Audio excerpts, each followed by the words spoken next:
Everyone, good morning and welcome back to my channel. আমার আজকের নতুন ব্লগে তোমাদের প্রত্যেককে জানাচ্ছি অনেক অনেক স্বাগত। আশা করছি তোমরা যে যেখান থেকে আমার ব্লগ দেখছো তোমরা প্রত্যেকে খুব ভালো আছো, আর আমরাও আপাতত বেশ ভালোই আছি। মানে শরীরটা আগের থেকে ঠিকঠাকই রয়েছিল। এর আগের ব্লগে বলেছিলাম না, শরীর কিছুদিন ধরে একদমই ভালো যাচ্ছে না, প্রচুর মানে ঠান্ডা লেগে রয়েছিল। তো এখন আর কি আগের থেকে অল্প ঠিকঠাক। তো যাই হোক, ঘুম থেকে উঠে পড়েছি, উঠে ফ্রেশ হয়ে নিলাম, জামা কাপড় ছেড়ে মুখ টুক ধুয়ে নিয়েছি, আর সোয়েটারটাও সাথে পরে নিয়েছি। মানে ঘুম থেকে ওঠার পর না যা ঠান্ডা লাগছিল। আর এমনিতেও না আজ কিছুদিন ধরে কিন্তু ঠান্ডাটা আগের থেকে অল্প মানে বেশি পড়েছে। কিছুদিনের আগে না ঠান্ডাটা অল্প কমই ছিল আগের তুলনায়। আগে দেখবে ঠান্ডাটা মানে না এই মানে জানুয়ারি দিকে আর কি, ডিসেম্বর জানুয়ারি দিকে যতটুকু থাকতো তার থেকে আর কি আজকাল ঠান্ডাটা বেশ কমই পড়ে। তো যাই হোক, সোয়েটার পরে বাইরে এসেছি, অল্প রোদও খাওয়া হলো, তার সাথে না সারা দিনের জন্য চুলটাকে আঁচড়ে নিলাম।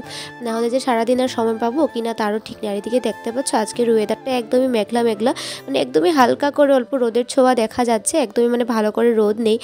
জানি না, হয়তো বা বৃষ্টিও দিতে পারে, কোনো সাইডে হয়তো বা বৃষ্টিও হচ্ছে। আকাশ না একদমই কালো কালো কেমন একটা অবস্থা যেন।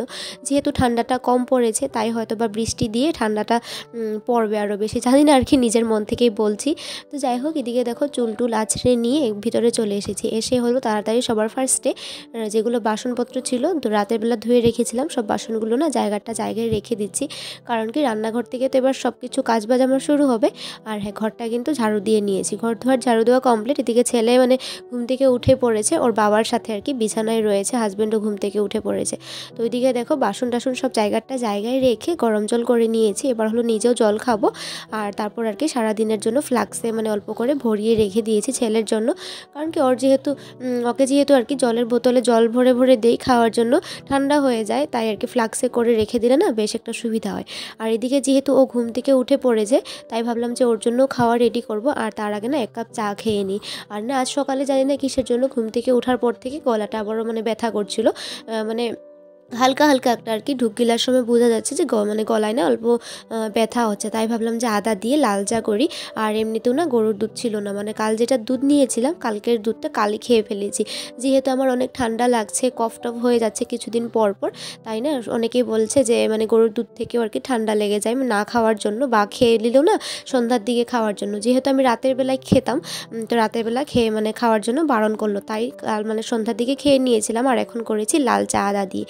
আর এদিকে দেখতে পাচ্ছ সবজি না কাল আর কি রাতের বেলা কেটে রেখেছিলাম এভাবে কন্টেনারে ভরে, যাতে আর কি সকালবেলায় অনেকটা আমাদের রান্নার কাজে সুবিধা হয়। না হলে না সকালবেলা কেটে কুটে রান্না করতে অনেকটাই সময় লাগে। আর যেহেতু আমার ফ্রিজ নেই যে কেটে ঢুকিয়ে রাখবো ফ্রিজে, সেই ব্যবস্থাও নেই। আর আপাতত তো ঠান্ডা দিন, তাই না এত একটা সমস্যা নেই। এইভাবে কেটে বাঁধাকপি গাজর এগুলোকে আর কি রান্না করব, তাই কন্টেনারে ভরে রেখে দিয়েছিলাম ভালো করে। আর এদিকে চাটা খাওয়া শেষ, তো ছেলের জন্য ভাবলাম যে খাওয়া রেডি করি। খাওয়া বলতে ওই আর কি আজ ভেবেছি অ্যাপল দিয়ে তার সাথে ওটস আর কি বানিয়ে দেবো। তো যেহেতু আর কি সবসময় মানে প্রত্যেক দিন ওকে না কিছু অন্যান্য আর কি খাবার দেওয়ার চেষ্টা করি, না হলে না খেতে চায় না, মানে মুখে না নিতেই চায় না। যদি একটা খাবার প্রায় কিছুদিন দিয়ে দিই, তো মাঝে মাঝে তো সুজি দিই, আপেল টাপেল দিয়ে, বা প্লেন সুজিও দিয়ে থাকি খেজুর টেজুর দিয়ে। তো আজ ভাবলাম যে ওটস করে দিই আপেল দিয়ে।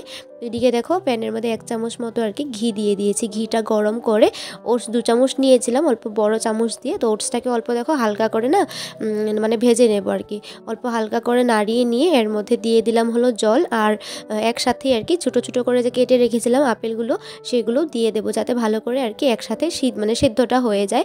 আর সিদ্ধ হয়ে যাওয়ার পর কিন্তু এটাকে মানে ম্যাশ করে ভালো করে ওকে দিয়ে দেবো খাওয়ার জন্য। তো এই যে দেখো ফাইনালি কিন্তু ছেলের খাওয়ার একদমই রেডি।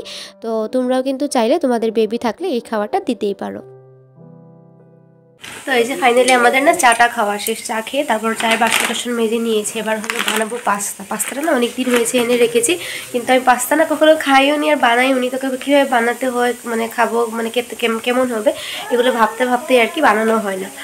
আমি ভাবলাম যে আজ বানিয়ে খেয়ে দেখে এনেছিলাম অনেক শখ করে। পাস্তা খাইনি ভাববা যায়, তোমরা হয়তো বা হাসবে যারা শুনছো। তো যাই হোক চলো, এদিকে ডাল বসিয়ে দিয়েছি, এবার পাস্তাটাকে সিদ্ধ বসাই, অল্প বানিয়ে খাই। এই মাসে যখন গ্রোসারি জিনিসপত্র এনেছিলাম তখনই না একসাথে এই পাস্তার প্যাকেটটা নিয়ে এসেছিলাম। তো পাস্তা না আমি কখনোই খাইনি জানো তো। তোমার বোন আর কি প্রায় সময় পাস্তা টাস্তা খায় বানিয়ে, তো আমি ভেবেছি যে বানিয়ে খেয়ে দেখি, তাই আর কি এনেছি তো ঠিকই, কিন্তু ওই আর কি কীভাবে বানাবো সেটা ভাবতে ভাবতেই আর কি বানানো হয়নি। কি পূর্বকের মতো কথা বলছি না, আসলে কি দেখেছি যে ম্যাগির মতোই বানাতে হয়, তবে আমি যেহেতু খাইনি তো তেমন একটা আর কি ইন্টারেস্ট ছিল না যে কেমন না কেমন হবে। তারপর আজ ভাবলাম যে না, এটাকে আজ মানে উদ্বোধন করতেই হবে, খাবই। তাই দেখো অল্প বাঁধাকপি আর গাজর যে কেটেছিলাম রান্না করার জন্য সেখান থেকেই দিয়ে বানিয়ে নিয়েছি। এদিকে হাজব্যান্ডকেও দিয়েছি আর আমিও নিয়েছি, নিয়ে তার সাথে অল্প টমেটো সস নিয়ে বসে পড়েছি দুজনে খাওয়ার জন্য। আর এদিকে তো আমাদের গুণধর ছেলে রয়েছে, যেটাই আমরা খাই সব কিছুতেই না ভাগ দিতে হবে ওকে। আর এখন যেহেতু মানে 1 year হয়ে গেছে, তাই না আমি যেটা খাই আর কি 1 চিমটি মতো ওর মুখে দিয়ে দিই, জাস্ট একদমই যে অনেকগুলো দিই তেমনটা না, 1 চিমটি আর কি ওর মানে টেস্টটা বোঝার জন্য না দিয়ে দিই, না হলেও আমাদেরকে খেতেও দেবে না, শান্তিতে বসবেও না তার জন্য। আর এদিকে আমরা জানি না কিসের মানে গল্প করে করে খাচ্ছিলাম। আসলে কি বলতো, দুজনে এতটাই ব্যস্ত থাকি, আমি ঘর সংসার বাচ্চা নিয়ে আরও ওর অফিসের কাজ নিয়ে, তো কথা যে বলবো বসে সেটুকু আর কি সারাদিনের মধ্যে আমাদের মানে সময়ই হয় না।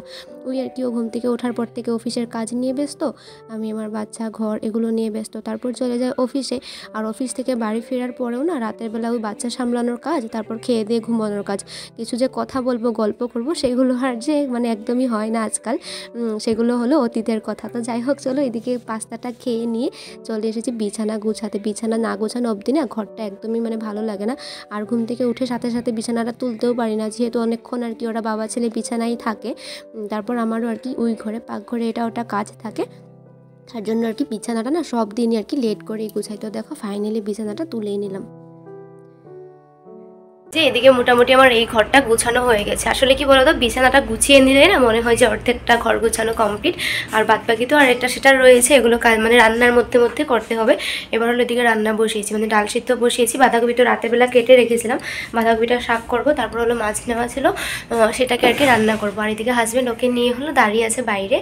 তো যেহেতু আর কি এখন আপাতত পাস্তা খাওয়া হয়েছে, তো ভাতটা হয়তো বা খাবে না, এভাবে চলে যাবে নাকি সম্ভবত, মানে জানি না খাবে কিনা না খেয়ে যাবে কিছু জানি না। আপাতত রান্নাটা বসাচ্ছি, ও থাকতে থাকতে যতটুকু পারি করবো, তারপর তো আর চলে গেলে খুলে নিয়ে করতে হবে। তো যাই হোক শুধু রান্নাটা সেরে নিই। তো এইদিকে না রান্না করছিলাম, তারপর কল আসলো যে পার্সেল এসেছে। তো এই যে পার্সেল নিয়ে এসেছি, পার্সেল বলতে একটা শাড়ি এসেছে, মানে একটা হ্যান্ডলুমের আর কি সিম্পল শাড়ি অর্ডার করেছিলাম। সামনেই যেহেতু বিয়ের সিজন, আর তার মধ্যে না আমার ননদেরও বিয়ে রয়েছে, তো ভাবলাম যে হাতে এখনও অনেক সময় রয়েছে, একটা একটা করে শাড়ি কাপড়গুলো কিনে কিনে রাখি, না হলে না হবে না। তাই আর কি একটা শাড়ি অর্ডার করেছিলাম, সেটাই এসেছে। তারপর এদিকে দেখো এসে আবারও রান্নাটা করে নিচ্ছি, মাছ আর কি রান্না করবো বলেছিলাম না সকালবেলায় নেওয়া ছিল। তো এদিকে মাছটাকে ভাবলাম যে শুকনো শুকনো করে করবো। তো এদিকে দেখো পেঁয়াজ কলি, তারপর টমেটো পেঁয়াজ বাটা এগুলো দিয়েই করেছি, নামিয়ে নিয়েছি ধনেপাতা দিয়ে, তার উপর থেকে আরও অল্প দেখো ধনেপাতা দিয়ে এবার ঢেকে রেখে দেবো। আর উপর থেকে না এভাবে ধনেপাতা ছিটিয়ে দিলে রান্নার পরে বেশ একটা ভালো মানে সেন্ট আসে। তাই রান্না বসাও তুমি, ফটো না না ফটো না ভিডিও বলো, ফটো না না না। তো ওই যে ফাইনালি রান্নাবাড়া কমপ্লিট করে দুপুরে খাওয়া দাওয়া করে নিয়েছিলাম। আর এদিকে এসেছিল হলো কাকিমণি ওরা, মানে দুপুর দিকে।